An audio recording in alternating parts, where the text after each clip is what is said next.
வணக்கம் நேயர்களே. இன்றைய தினம் நமது சந்தைகள் யுஎஸ்னுடைய ட்ரம்ப்போட டாரிஃப் ஒரு இனிஷியலாக மார்க்கெட்டுக்கு ஒரு ஜோல்ட்டை கொடுத்தது.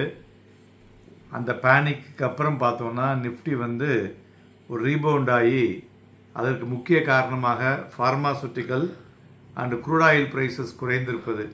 இதனால் ரெக்கவர் ஆகிட்டு க்ளோசிங்கில் பார்த்தோன்னா 90 புள்ளிகள் குறைந்து 23,241.60 முடிவடைந்திருக்கிறது. மேலும் அட்வான்சஸ் பார்த்தோன்னாக்க இன்னைக்கு ஹையாக இருக்குது. டிக்ளைன்ஸ் பார்த்தோன்னா 762, அட்வான்சஸ் 1721. தென் மார்க்கெட்டை பொறுத்தவரை இன்றைய தினத்தை வைத்து பிராட் சென்டிமெண்ட்டை பார்க்கும் பொழுது ஒரு மாதிரி ஒரு சப்டியூட் அண்ட் ரொம்ப காஷியஸ் சென்டிமெண்ட் அப்படின்னு சொல்லலாம். அதுபோல் துறைகளை பார்க்கும் பொழுது pharma, PSU bank and media top gainers today. Top லூசர்ஸில் IT, auto, metal major losers. இது மூணுமே அதிகமாக பாதிக்கக்கூடியது டாரிஃப்னால. அதனால் அதில் தான் இன்றைக்கி செல்லிங் வந்ததுன்னு சொல்லலாம். மேலும் இண்டிவிஜுவல் ஸ்டாக்ஸை பொறுத்தவரை பார்த்தோம்னா ஏறிய பங்குகள் அப்படின்னு பார்த்தோம்னாக்க Power Grid, Sun Pharma, then UltraTech, Cipla, Shriram Finance இவையெல்லாம் ஏறிய பங்குகள். இறங்கின பங்குகளில் பார்த்தோன்னா all IT, TCS, Tech Mahindra, Infosys, HCL Tech, then ONGC இவையெல்லாம் இறங்கிய பங்குகள். அதுபோல் தங்கம் 703 ரூபாய் குறைந்து 90,150லையும், வெள்ளி 3,768 ரூபாய் குறைந்து 95,985லையும், க்ரூட் ஆயில் 299 ரூபாய் குறைந்து 5,848லையும் வணிகமாகிக் கொண்டிருக்கிறது. மெயினாக நம்மளுடைய சந்தைகளை பொறுத்தவரை இந்த ட்ரம்ப்பினுடைய இம்பேக்ட் நாம் காலையிலேயே கொடுத்துருந்தோம். அதனுடைய இம்பேக்ட் இந்தியாவில் எப்படி இருக்கும் அப்படிங்கிறத பற்றி. மேலும் யூரோப் யூனியன்லாம் என்ன பண்ணியிருக்காங்கன்னு பார்த்தீங்கன்னாக்க அந்த மெம்பர்ஸ்லாம் சேர்ந்து ஓட்டிங்கில் ஏப்ரல் 9ஆம் தேதி அன்னைக்கு டிசைட் பண்ண போகிறாங்க. என்ன மாதிரியான ஒரு ஆக்ஷனை எடுக்கணும் எகெயின்ஸ்ட் யூஎஸுக்கு. மெயினாக அவங்க ஸ்டீல் அண்ட் அலுமினியம் எக்ஸ்போர்ட் பண்ணுறாங்க. ஸோ இன்னொரு ஒரு வாரம் வரலையும் இதற்கு தகுந்தாற்போல் ஒரு ரிட்டாலியேட் ஆகிக்கொண்டே இருக்கும்.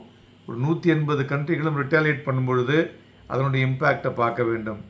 மேலும் நம்மளுடைய பிளாக் டீலை பொறுத்தவரை பார்த்தோன்னா M&M Finance, Zomato and Varun Beverages. Then Bank of Baroda இன்னைக்கு ரிசல்ட் வந்திருக்கிறத பார்க்கும்பொழுது Q4 ஒரு ஸ்ட்ராங் குரோத்தை காமிச்சிருக்கு. அதனால் அந்த பங்கும் இன்றைய ஏறி இருப்பது குறிப்பிடத்தக்கது. தென் நிஃப்டி 500 வால்யூம் ஸ்டாக்ஸ்னு பார்க்கும் பொழுது VTL 76 டைம் வால்யூம் இன்க்ரீஸ் ஆகிருக்கு. தென் ஜூப்ளியன் ஃபார்மா 10.58 டைம்ஸ் ஏறி இருக்கு. தென் ட்ரைடண்ட் 10 டைம் வால்யூம் ஏறி இருக்கு இன்னைக்கு.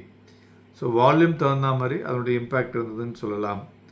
மேலும் இந்த டாரிஃப் த்ரெட் அன்னைக்கு 72 பங்குகள் 52 வாரத்தினுடைய புதிய உச்சத்தையும், 52 பங்குகள் 52 வாரத்தினுடைய புதிய லோவையும் தொட்டிருப்பது குறிப்பிடத்தக்கதுன்னு சொல்லலாம்.